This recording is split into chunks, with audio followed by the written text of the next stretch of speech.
이번 주 정치권의 주요 이슈의 맥을 짚어보는 정치뷰 시간입니다. 정치부 한송원 기자 나왔습니다. 한 기자, 오늘 이해훈 후보자 청문회 개최가 예정이 된 날인데요. 국민의힘은 보이콧을 한 상황입니다. 민주당이 다석인 만큼 이 여당 단독으로 청문회를 열 가능성도 있을까요? 네, 원내 지도부 한 의원에게 물어봤습니다. 물어봤더니 단독 청문회 개최 어려울 것이다 이렇게 설명을 했습니다. 네. 물론 형식상은 가능합니다. 이미자 기재위원장이 보이콧을 선언했지만 민주당 간사인 정태호 의원이 직무를 대행해서 청문회를 열 수는 있습니다. 하지만 기재위원장이 다시 정회를 선언할 수 있고 어쨌든 야당의 협조 없이는 제대로 된 청문회 검증은 쉽지 않습니다.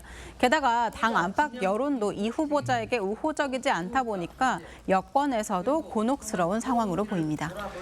네, 일각에서는 야당이 청문회를 열어서 직접 국민들한테 낱낱이 이해훈 후보자의 의혹을 밝혀야 하는 거 아니냐 이런 시각도 있는데 앞으로 이 국민의힘 야당의 전략은 어떤 건가요?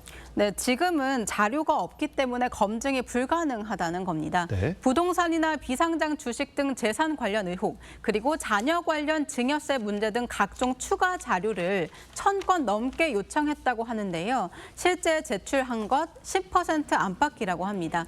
예고했던 자료 제출 시한을 넘기고 청문회에서 밝히겠다 이런 입장만 반복하자 초강수로 보이콧을 택한 겁니다. 이해훈 후보자의 청문회는 열 가치가 없습니다. 이 후보자는 검증이 아닌 수사 대상입니다. 공직 후보자로 도저히 인정할 수 없습니다. 네, 또 여기에 불씨를 키운 게 이해훈 후보자의 법적 조치, 수사 의뢰를 한다 이런 발언이라고 합니다. 방금 들으신 것처럼 임 위원장이 보이콧 선언한 이후에 기자들과의 질의응답이 추가로 있었습니다. 이 자리에서 임 위원장은 이 후보자가 의혹을 제기한 의원실에 고소를 한다는 전언을 들었다 이렇게 말을 했습니다. 임 위원장의 입장 발표 이후에 1시간 정도 지났을 즈음에 이 후보자 공식 입장을 내서 억울함을 표현하는 과정에서 과한 표현이었다 이렇게 공식 사과를 하기도 했습니다. 네. 이 후보자 지명된 직후부터 내란 옹호나 보좌진 갑질 의혹이나 직간접적으로 사과 의사만 반복해서 지금 밝히고 있는 것 같습니다. 네, 맞습니다. 일단 정치권에서는 반복되는 사과, 오히려 자진 사퇴할 생각은 없다는 신호로 보는 시각이 많습니다. 여러 추가 의혹 보도들에도 이 후보자는 청문회에서 밝히겠다 이런 입장만 반복해 왔는데요. 잘못한 것은 이미 사과는 했다 이런 분위기를 만들면서 물러나지 않겠다 이런 태도를 유지하는 거 아니냐 이런 지적이 나오고 있는 겁니다.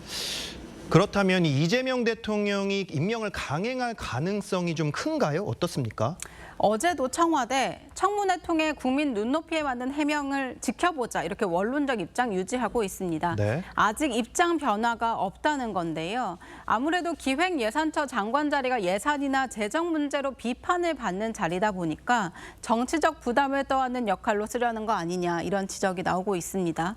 여권 일각에서는 보수 인사인 이해훈 후보자가 청문회를 통과하면 이재명 대통령의 통합 노력이다 이런 평가가 나올 것이고 네. 아무래도 낙마를 하더라도 보수 진영에도 책임을 물을 수 있기 때문에 양측 다 꽃놀이패다 이런 관측도 있습니다. 다만 지지율 변화가 있거나 추가 의혹이 나올 경우에는 변수는 남아 있습니다. 네, 이 정청래 대표가 다시 추진하고 있는 1인 1표제 이야기도 한번 해보겠습니다. 이 새 지도부가 꾸려진 지 얼마 안 됐잖아요. 벌써부터 파열음이 나는 분위기던데요. 예, 정청래 대표의 1인 1표제 지난해 부결된 뒤에 40여일 만에 다시 추진 중입니다. 1인 1표제를 두고 정청래 대표 연임용이다 이런 지적이 나왔던 만큼 이번 신임 지도부 내부에서도 이견이 있었습니다. 지도부 9명 중에 정청래 대표 측 5명 적극 찬성했는데 네. 나머지 4명이 신중론이나 중립 입장을 내비친 겁니다.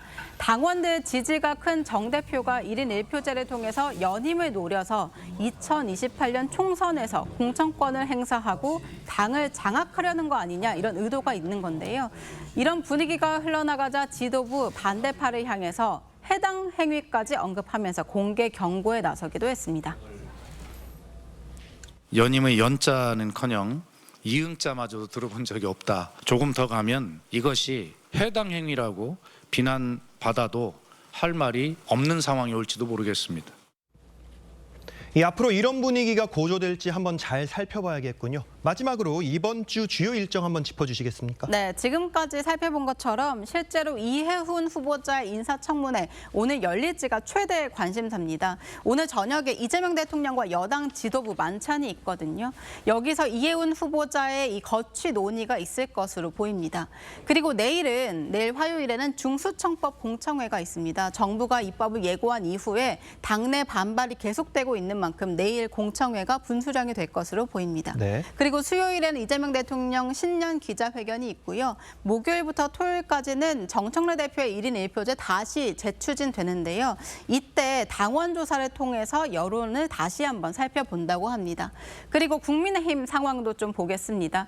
통일교 그리고 공천헌금 의혹 등 쌍특검 수용을 요구하면서 이제 단식에 나섰던 장동혁 대표 오늘로 닷새째인데요. 쌍특검 관련해서 국민의힘과 공조하기로 했던 이준석 개혁신당 대표도 해외 일정 중에 이번 주 수요일에 조기 귀국한다고 합니다. 네, 한 기자 잘 들었습니다.